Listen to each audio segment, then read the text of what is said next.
Bonjour les béliers et bienvenue sur votre tirage mensuel du mois de décembre. Alors j'ai un nouvel oracle, l'oracle des couleurs que j'apprécie tout particulièrement. Je vous mettrai le lien de où l'acheter si vous intéresse et si vous aussi il vous parle beaucoup en description de la vidéo. Et pour vous les béliers, j'ai tiré sable détente, je crée la vacance en moi. Donc déjà il y a plusieurs messages pour ce mois de décembre. Il y a moyen que vous partiez en vacances déjà au sable, plutôt dans des endroits chauds, partir en vacances tout court, mais déjà faire le vide autour de vous, peut-être même passer les fêtes de Noël seul. Il y a moyen de vraiment faire un vide à l'intérieur de vous, dans votre entourage. Vous avez besoin de retourner à de la simplicité, à du mieux, mais peu, du minimalisme. Peut-être que vous allez vous mettre au minimalisme dans votre maison, je ne sais pas, mais en tout cas, il y a quelque chose de retour aux sources. La simplicité et la détente, c'est votre objectif pour ce mois de septembre, n'importe quoi, de décembre. Pareil, j'avais envie d'arrêter les oracles pour les 4 semaines, comme d'habitude, donc je vais faire avec le tarot. Pour les béliers, les 4 semaines. Et c'est parti. Première semaine, deuxième semaine, troisième semaine et quatrième semaine. 9 d'épée et 7 de bâton. Donc potentiellement en novembre, vous avez été très angoissé et stressé. Et c'est pour ça que là, vous avez envie de vous détendre, parce qu'il y a eu beaucoup de stress, d'angoisse, de manque de confiance, de compétition, de gens qui étaient hostiles. Vous étiez obligé d'être sur la défensive, de toujours regarder derrière votre épaule. Donc pas très très agréable. Où est-ce que je vais mettre ça? Peut-être même de la jalousie. Je vais le mettre là où je peux, c'est-à-dire là-bas. Première semaine, qu'est-ce qui se passe la première semaine? Alors vous allez représenter la première semaine de décembre la reine de coupe. C'est-à-dire que vous allez être très maternante envers vous-même, peut-être même envers les autres, mais déjà vous d'abord. Vous allez faire attention, très attention à vos émotions, à comment remplir votre coupe d'émotions, donc de plaisir, comment faire en sorte que vous pouvez cultiver ce plaisir, donc peut-être avec des loisirs, peut-être que vous allez faire moins de corvées, moins de responsabilités pour plus avoir de temps pour vous. Et peut-être que dans vos conversations avec les autres, vous avez plutôt envie de parler émotion plutôt que culture ou autre. À l'intérieur de vous, vous êtes blessé. Donc en termes de vie intérieure, on a le 3 d'épée qui est l'une des pires cartes sur les 78 cartes. Donc le 3 d'épée, c'est que vous êtes blessé, c'est normal, vu que vous avez été potentiellement trahi, mis en compétition alors que vous avez rien demandé, peut-être même de la jalousie. Vous vous sentez trahi, rejeté, humilié, abandonné, seul au monde, blessé comme pas possible.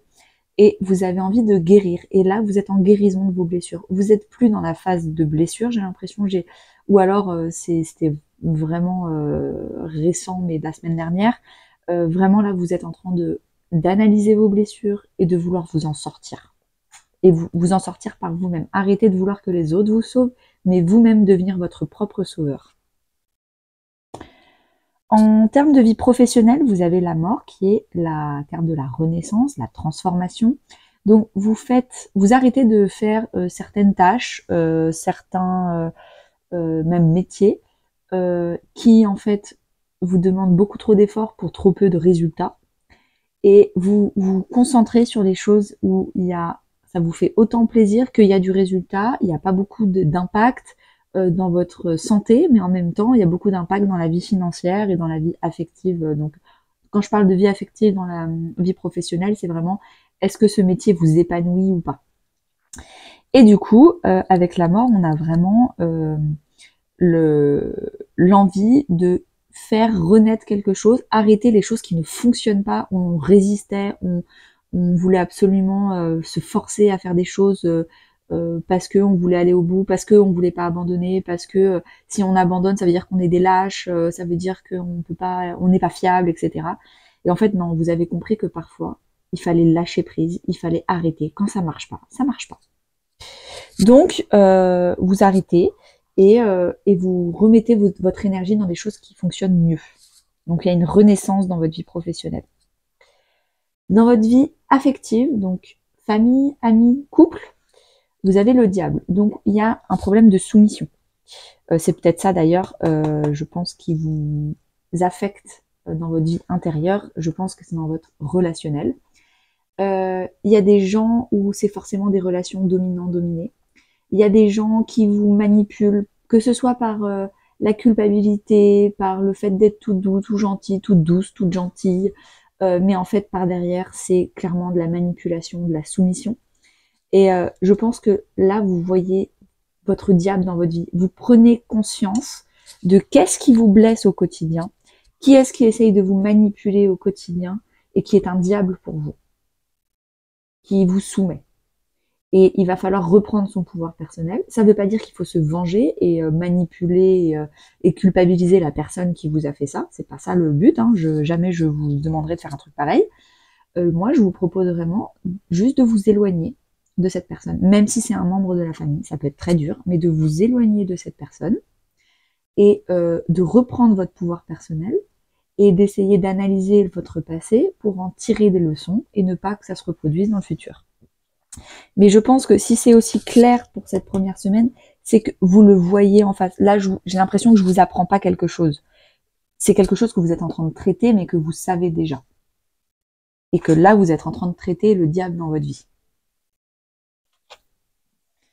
Deuxième semaine. Vous êtes en cavalier de coupe. Donc, où vous recevez, où vous donnez de l'amour, des excuses, ça peut être un pardon.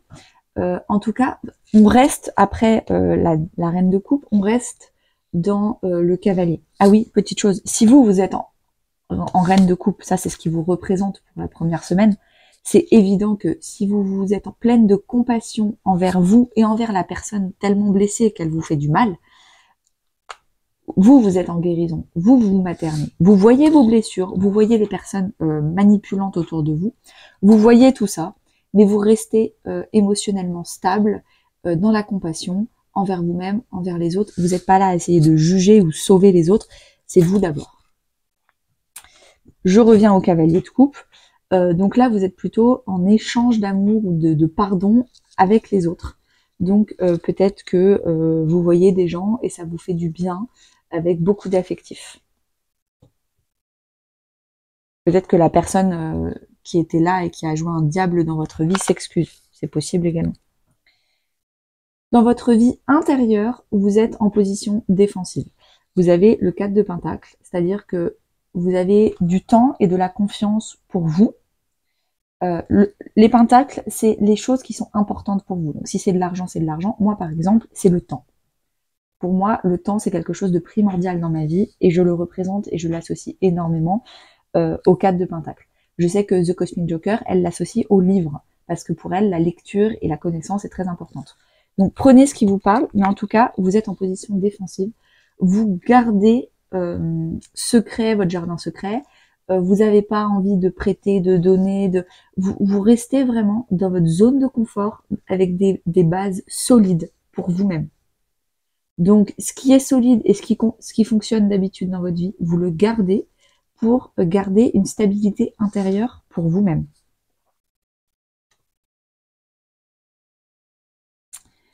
En termes de vie professionnelle, vous avez le 5 d'épée. Attention à ne pas vouloir toujours avoir raison. Il va falloir être un peu plus flexible, un peu plus moins buté, un peu plus accueillant dans la perception des autres, l'idée des autres. C'est pas vous qui connaissez, qui avez forcément toute la vérité. Le 5 d'épée, il préfère s'engueuler avec un très bon pote et le perdre plutôt que d'admettre qu'il a tort. Ne perdez pas des gens et ne soyez pas trop fermés. Camper sur vos positions parce que vous avez peur d'être dans l'insécurité, de partir de vos de votre connaissance et de votre quotidien d'habitude. Là, on vous dit, essayez d'accueillir la perception, la vision des autres. Le cavalier de Pentacle, en termes de vie affective, donc famille, amis ou couple. Vous avancez doucement, c'est très lent. Donc, je pense que si c'est lent, c'est que vous n'êtes pas sûr. Vous n'êtes pas sûr de vouloir être ami avec telle personne, pas sûr de vouloir retourner vers tel membre de la famille, pas sûr de vouloir vous mettre en couple avec telle personne qui potentiellement vous aurait fait une déclaration. Vous prenez votre temps parce que vous voulez faire les choses à votre rythme. Et comme dans les pentacles, le temps, c'est important. Par exemple, je vous donne un exemple, mais c'est pas forcément ça. Vous voulez prendre votre temps parce que le temps, c'est important pour vous. Sauf qu'il y a des gens qui veulent accélérer les choses et vous voulez pas, vous voulez que ce soit à votre sauce et pas à la leur. Et du coup, vous êtes buté. On vous dit peut-être que entre l'extrême lenteur et l'extrême rapidité, il y a peut-être un juste milieu. Faire des compromis. Mais en tout cas, vous, dans votre vie affective, vous prenez le temps d'analyser tout ce qu'il faut analyser. En tout cas, pour l'instant, les 2 premières semaines, vous êtes tout en émotion, avec la reine de coupe et le cavalier de coupe. 3e semaine de décembre, qu'est-ce qui se passe? Vous avez l'as de bâton. Peut-être que vous allez bouger, voyager, peut-être que vous allez faire les choses différemment. Peut-être comme professionnellement parlant, vous avez compris qu'il fallait faire les choses différemment. Donc vous faites des choses, vous initiez, vous expérimentez, vous testez, vous êtes dans les hypothèses. Peut-être aussi une grande passion. Une grande passion avec l'as de bâton.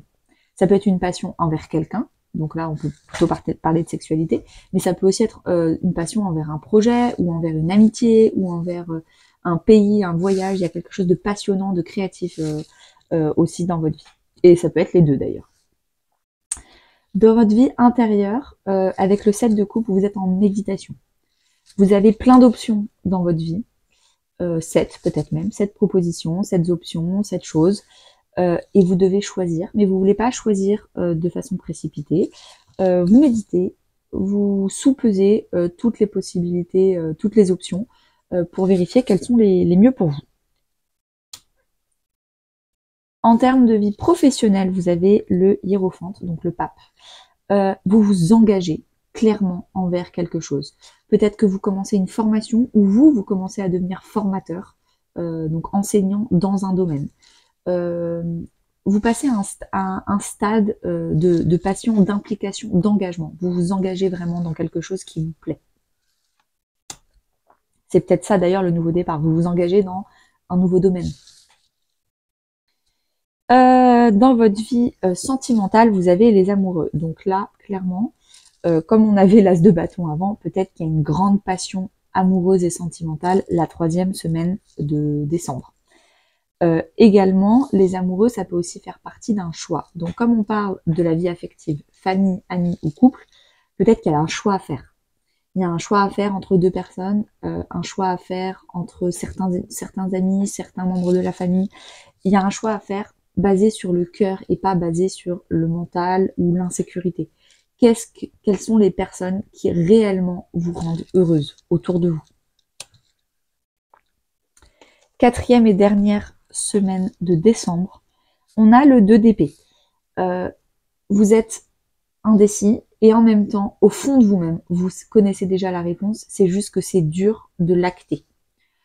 C'est dur d'acter que finalement je veux arrêter une amitié parce que ça fait 15 ans qu'elle est dans ma vie, mais malheureusement là on prend des chemins différents, on n'a plus les mêmes valeurs, il y a une question d'incompatibilité. Ça me fait mal de me l'avouer. Donc là je reste un peu dans le déni, la tête dans le sable, mais au fond de moi-même, si je sonde mon cœur, même si ma tête elle est ailleurs, mon cœur il sait. Donc là j'ai pris un exemple affectif, mais ça peut être un exemple professionnel. J'hésite entre 2 métiers. Il y en a un qui vraiment me rapporte beaucoup d'argent, mais qui me rend pas du tout heureux. Je sais qu'il faut que je l'arrête, mais ça me fait peur parce que du coup j'aurai moins d'argent.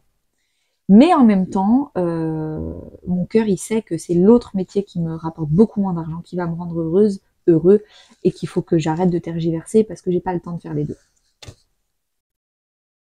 Dans votre vie intérieure, vous avez le 2 de coupe. À l'intérieur de vous, vous êtes réunis. À l'intérieur de vous, vous avez votre yin, votre yang. Et dans ce cas-là, je vous conseille d'aller écouter mon podcast Yin et Yang pour écouter ça. Vous savez quand vous reposez, vous savez quand agir, vous savez quand écouter votre cœur, vous savez quand écouter votre mental. Vous êtes en parfaite harmonie avec vous-même. Vous avez confiance en vous-même et vous avez plein d'estime en vous-même. Vous savez ce que vous méritez, pas en dessous, pas au-dessus. Vous savez, enfin d'ailleurs on mérite toujours au-dessus, donc pas en dessous, voilà, je refais ma phrase. Et vous savez en qui vous pouvez avoir confiance, vous connaissez votre troisième œil, vous écoutez vos intuitions pour faire ce qu'il faut faire. C'est une magnifique carte à avoir dans votre vie intérieure. Quoi qu'il arrive, tout va bien se passer parce que vous êtes là pour vous-même. Dans votre vie professionnelle, vous êtes dans la patience de la récolte. Donc potentiellement, vous avez commencé des nouvelles actions, un nouvel engagement, un nouveau domaine, un nouveau métier la semaine d'avant. Et là, vous attendez que les efforts payent. Vous attendez la récolte. L'analogie de cette carte, c'est un jardinier qui a planté ses graines et il attend que les graines poussent. Quand on a planté des graines de tomates, on ne va pas y aller le lendemain pour récolter des tomates. Il faut attendre que les tomates poussent, mûrissent, prennent de l'eau, du soleil pour grandir.